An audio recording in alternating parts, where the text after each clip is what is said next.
What's up internet, here we go again. Kali ini kita akan membahas alur sebuah film yang berjudul Melissa. Menceritakan tentang seorang gadis cantik yang sangat polos yang naksir dengan seorang fuckboy kelas kakap. Hingga akhirnya gadis polos itu pun berubah menjadi sangat hyper.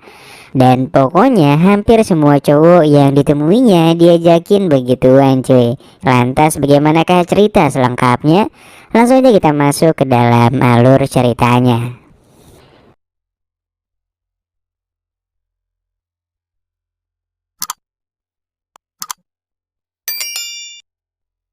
Film pun dimulai dengan memperlihatkan ibunya Melissa yang tengah bersiap untuk berangkat bekerja. Elvira, sang nenek, terpantau lagi rileks sambil dengerin lagu dan juga sebat. Sementara Melissa bukannya bersiap berangkat sekolah, dia malah sibuk mengobok-ngobok apem embem yang masih tinting milik dirinya sendiri. Nah, sialnya gak lama kemudian si ibu pun nyelonong masuk ke kamar Melissa yang sontak langsung membuat Melissa bete dan akhirnya malah cabut sekolah. Dan singkat cerita, pada sore harinya Melissa diajak sahabatnya yaitu Manuela untuk ikut ke rumah Daniel yang merupakan cowok yang sangat ditaksir Melissa sejak pandangan pertama dulu. Sore itu Daniel memang sengaja mengundang teman-teman sekelasnya dan mengadakan pesta kecil-kecilan. Setibanya di sana, Melissa yang ternyata anaknya sangat polos dan kaku ini berusaha untuk membaur bersama teman-teman yang lainnya secara perlahan. Lalu dari dalam air tiba-tiba Daniel datang dan menariknya. Manuel lantas berteriak dan bilang kalau Melissa nggak bisa berenang. Daniel yang mendengarnya pun lantas segera membawa Melissa ke pinggir kolam.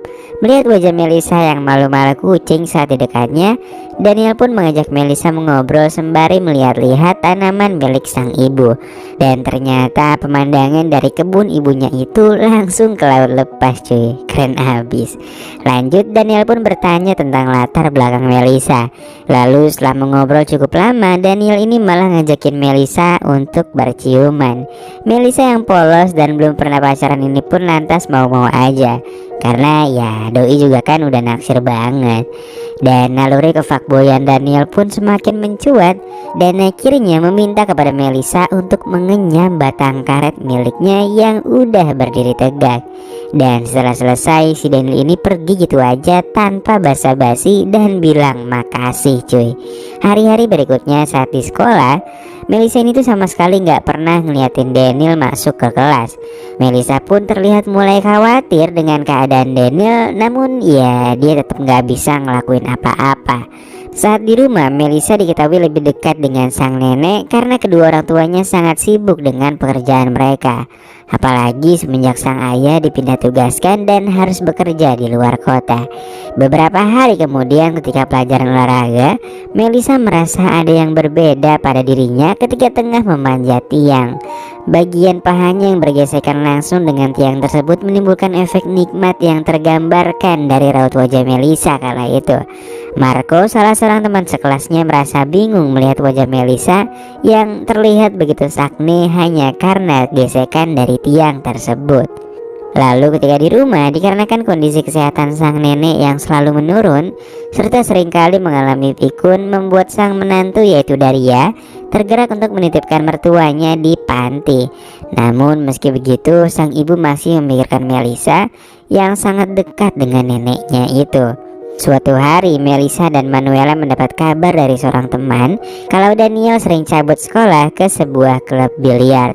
Mereka pun akhirnya datang ke sana karena Melissa merasa kalau ia butuh jawaban dan kepastian atas hubungan mereka atas kejadian yang mereka lakukan tempo hari. Ketika melihat Melissa mendatanginya, Daniel lantas menghampiri Melissa dan dia tanpa berkata sedikit pun. Lalu setelahnya Daniel mengajak Melissa tanpa ia ketahui mau kemana sebelumnya. Dan ternyata Melissa diajak pergi ke rumahnya Daniel yang saat itu lagi sepi banget cuy. Mereka pun tiba-tiba ada di sebuah kamar. Dan Mang Denil langsung ngajakin Melisa untuk nyoba secelup dua celup. Melisa yang udah dibutakan karena cinta hanya bisa pasrah. Dan pokoknya terserah lah, si Denil ini mau minta apapun, si Melisa itu pasti kasih.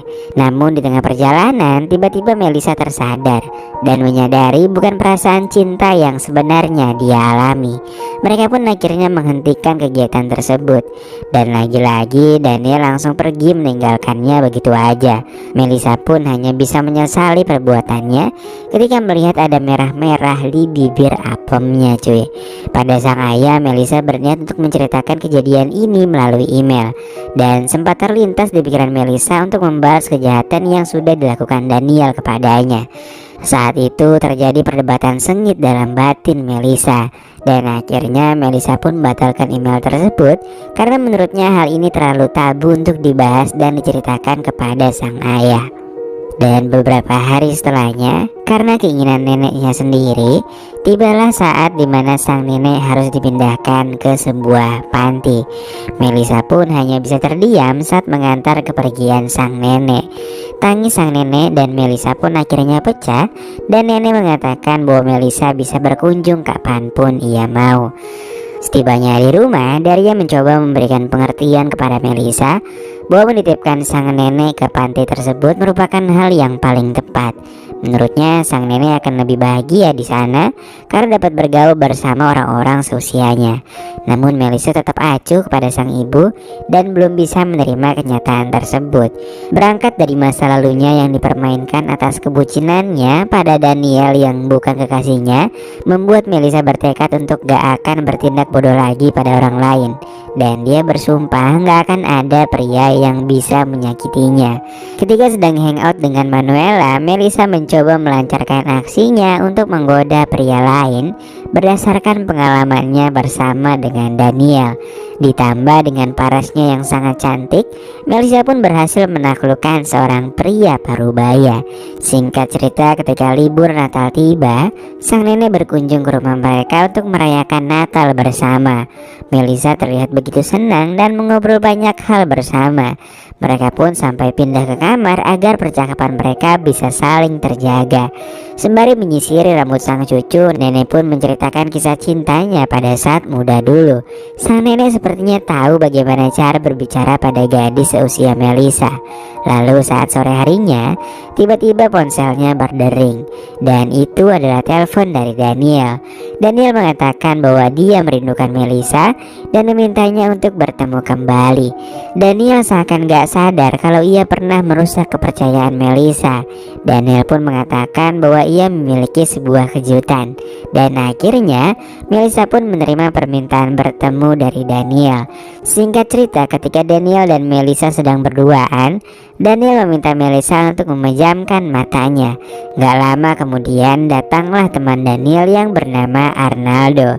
Dan dia tanpa basa-basi langsung ikutan nimbrung gituin Melisa. Sontak Melisa pun marah ketika di depannya ternyata juga ada orang lain. Namun dengan kepiawannya merayu, Daniel pun berhasil mengajak Melisa untuk tanding bertiga bersama Arnaldo. Mereka pun benar-benar kaget karena kini Melisa terlihat begitu handal memainkan perannya. Keesokan harinya, Melisa menceritakan kejadian perpus dengan duniawi kemarin kepada Manuela. Melisa sepertinya mulai menyadari bahwa ia menyukai aktivitas tersebut lebih dari yang seharusnya. Manuela sebagai sahabatnya lantas menasihati Melisa karena menurutnya tindakannya kemarin adalah perbuatan yang benar-benar salah. Namun Melisa sepertinya gak menggubris nasihat sahabatnya itu, karena pada malam harinya dia malah mencari target lain yang bisa diajak mabar lagi cuy. Dan Melisa sama sekali gak merasa ragu untuk berbagi kehangatan bersama dengan orang yang baru saja dia temui. Buku diari yang merupakan tempat untuk Melisa bercerita kini malah menjadi masalah besar kalau teman sekelas Melisa secara diam-diam membaca diari milik Melisa. Dan dengan cepat cerita Melisa pun menyebar di antara teman-teman satu sekolahnya. Dan bangkainya sahabatnya sendiri juga ikut-ikutan ngompor-ngomporin teman sekelasnya. Dan akhirnya persahabatan Melisa dan juga Manuela pun pecah gitu aja. Suatu hari Melisa mendapatkan pesan dari Arnaldo yang memintanya untuk datang menemuinya. Melisa yang mengira terdapat Daniel juga bersama Arnaldo akhirnya mengiyakan pertemuan tersebut. Mereka pun akhirnya bertemu dan Arnaldo mengajak Melisa untuk memasuki sebuah ruangan bawah tanah dengan mata tertutup. Dan ternyata di bawah sana udah ada 4 orang pria yang menunggu kedatangan Melisa sejak tadi. Entah karena takut atau memang lagi sakne-saknenya, si Melisa ini menuruti semua perkataan Arnaldo dan gak ada perlawanan sedikit pun dari Melisa. Setelah kejadian itu, Melisa terlihat menyesali kejadiannya barusan. Namun petualangan Melisa gak berhenti di sini. Dia pun kembali mencari target yang lain melalui chat di sosial media. Dan dia akhirnya menemui seorang strangers dan mau mendatangi apartemennya cuy.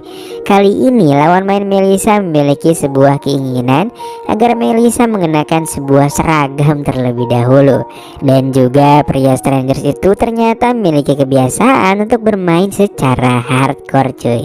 Dan lagi-lagi Melisa kembali mendapatkan pengalaman buruk saat melakukan perpusrengan duniawi. Sementara di rumah, sang ibu merasa penasaran dengan buku diari putrinya. Dan setelah membaca, dia pun baru tahu bahwa kini putrinya sedang tidak baik-baik saja. Perasaan hancur di hati Daria pun semakin menjadi-jadi karena mendapatkan kabar bahwa sang mertua kini sudah berpulang. Dan lalu dengan menggunakan baju seadanya, Melisa memaksakan pulang setelah mendapatkan kabar tentang kematian sang nenek. Pada Melisa, Daria mengatakan bahwa ia telah membaca buku diari milik Melisa. Melisa pun tentunya marah kepada sang ibu. Namun sang ibu seperti mengerti penyebab perubahan Melisa, yang tentunya disebabkan karena kurangnya kasih sayang. Dan dia pun akhirnya menasihati Melisa dengan nada bicara yang sangat rendah. Dan mereka pun akhirnya menangis bersama ketika sang ibu meminta maaf karena selama ini dia sama sekali nggak peka kepada Melisa. Dan semenjak kejadian itu, kehidupan Melisa pun perlahan berubah menjadi semakin positif bersamaan dengan kembali berbaikannya Melisa dengan Manuela. Di hari pengumuman kelulusan, Marco, salah seorang teman sekelas Melisa yang sedari awal menyukai Melisa, akhirnya memberanikan diri untuk mengobrol dengan Melisa. Marco lalu menunjukkan sebuah buku yang di dalamnya hampir setiap halaman menggambarkan tentang Melisa. Saat itu juga terlihat dari raut wajahnya bahwa Melisa mulai salting dan dia sepertinya akan mulai mengagumi sosok Marco. Di akhir film kita diperlihatkan kedatangan Melisa dan sang ibu yang sedang berziarah ke makam sang nenek. Kedekatan ibu dan anak itu pun kini semakin berubah ke arah yang positif. Dan lalu film pun selesai.